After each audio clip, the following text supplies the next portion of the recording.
So I am about to go back test.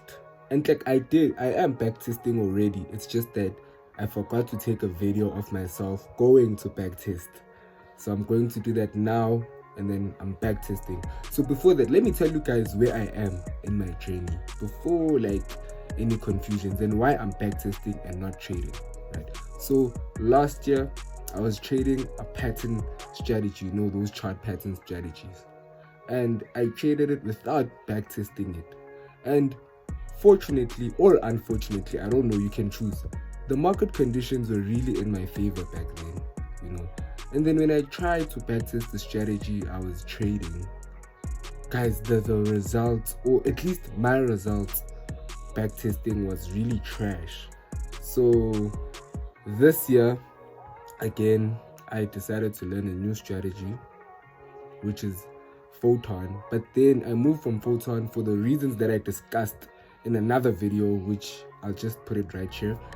And now I'm trading Doyle strategy. So what I'm doing right now is that I'm back testing Doyle strategy. I'm in the beginning stages of back testing Doyle strategy, right? And now this is the most frustrating part, because you guys know that in the beginning, back testing is not about the stats, but it's about you actually practicing the strategy and trying to tweak things so they can suit you. And that is so frustrating, guys, because my strike rate is really low, and this is a one-to-one risk to reward strategy, you know. So I still suck at the strategy. Like I said, I still suck at the strategy, but I know one day I'm not going to suck at the strategy. You gotta keep that positive mindset, right? So I'm going there to backtest in front of you. Not in front of you, but I'm just going to show you that I'm backtesting, and then from there on, yeah.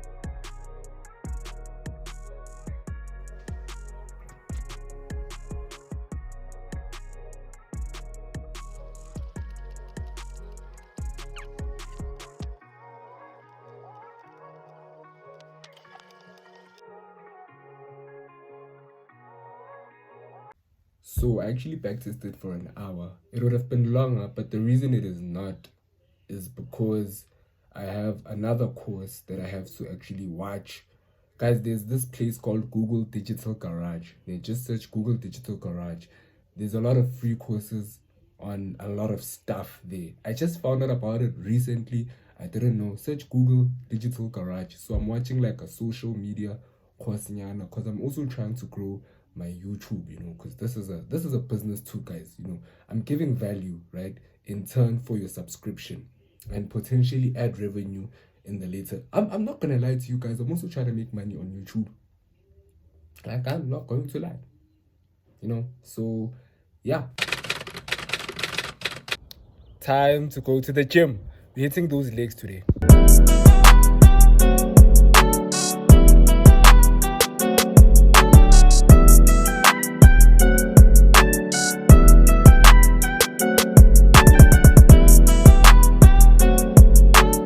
So I had asked an experienced property investor to help me get into the game, you know. And yesterday we met up at Wimpy. He bought me food and he was just showing me every single thing. And I got some few pointers there that I actually wanted to share with you guys. Firstly, guys, please be punctual. Like, please know how to manage your time.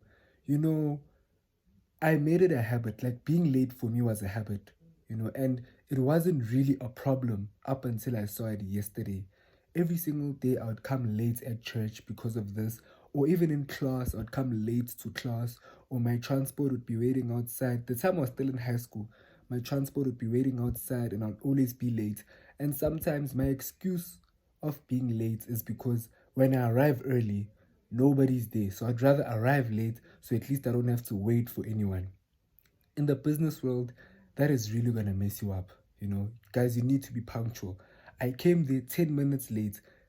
10 minutes late seems like not a big deal, right? But when I arrived there, that dude was like, bro, time is money. With the 10 minutes, I could have been doing something very, very productive with this 10 minutes. So when I say 5 o'clock, please arrive at 5 o'clock. Because, guys, he literally arrived at 5 on the dot. That's how punctual he was, you know. And I arrived 10 minutes later. And it's not because I could not. it's just that I didn't want to wait for him, So, guys, teach yourselves to be punctual no matter what. Another thing that I wanted to talk about as I learned from the story is that we should actually be comfortable talking about money. You know, the bro was showing me his bank accounts, his property portfolios, and everything, and he was very transparent. Like, literally, when we arrived there, like, the first thing was like, come look at my bank account. This is how much I owe the bank. This is how I do this. This is how, like, immediately. I've never seen my dad's bank account, but I've already seen this dude's bank account. You know what I mean? And it's because we haven't, we don't have a culture of talking about money. You know, like our parents hide their finances from us. You know, like we're just not comfortable with talking about money, and I feel like money should be a topic that is discussed, just in general. I was so uncomfortable looking at that guy's bank and everything. And I asked myself, why am I uncomfortable? Why am I uncomfortable with talking about money? You know, because at the end of the day, that's what businessmen do. They speak money, they speak big numbers. So whenever somebody offers to show me their bank account, trying to show me, trying to educate me, then you should be comfortable. So that's one thing that I realized from him. He was very comfortable about talking about money. He was very comfortable with telling me how he makes his money, and all of those things. So, firstly, another thing that I want to tell you guys is that, guys, take the opportunities. Take whatever opportunity you get. You know, I saw, like, he was at church, like it was a career day at church, and he came and he was telling us that he's a property investor. He's a doctor and all of that, but I'm more interested in the property investor side. And nobody asked us. I'm like, yo, bro, can you please mentor me on this property game? And he was like, okay, cool. You know, Yesterday he drove me back home in his Mercedes 4MATIC SUV. I've only been in a Mercedes once, and that was my second time being in a Mercedes. That's crazy. That is so crazy. But anywho, that's what I'm saying, guys. So sometimes you need to take these opportunities. Whenever you see someone driving a Porsche, go ask them, what do you do for a living? Gaming, even if it's not trading, whatever it is. But Nakwana, remember, be punctual, learn to speak about money, and take your opportunities.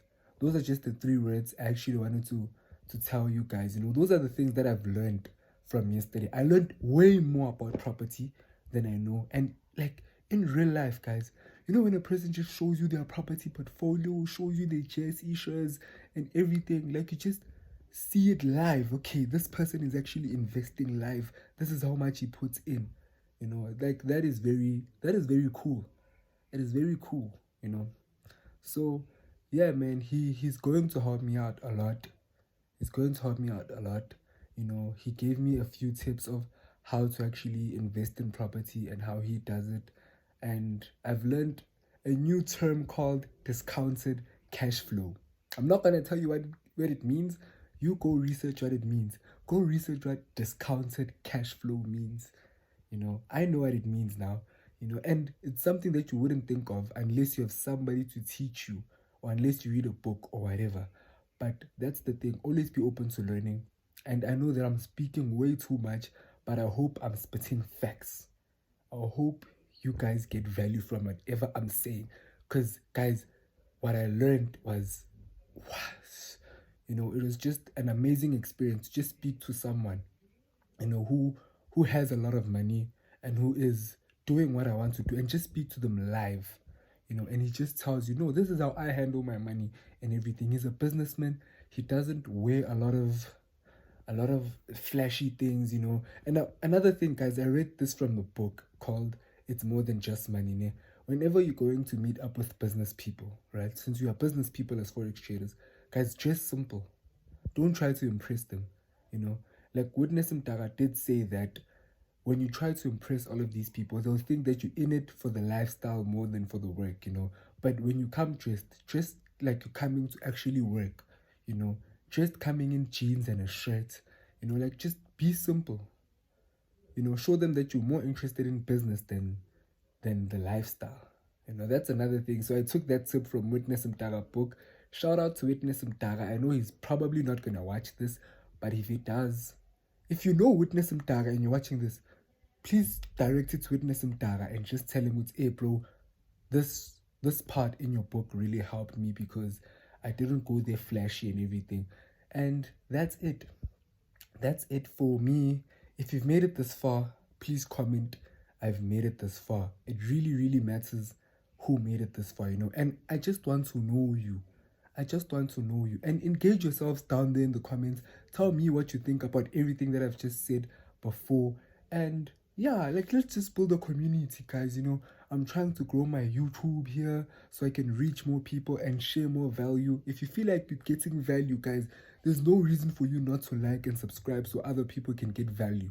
And again, if you made it this far, please comment, I've made it this far. I want to know you, so please just comment. Yeah.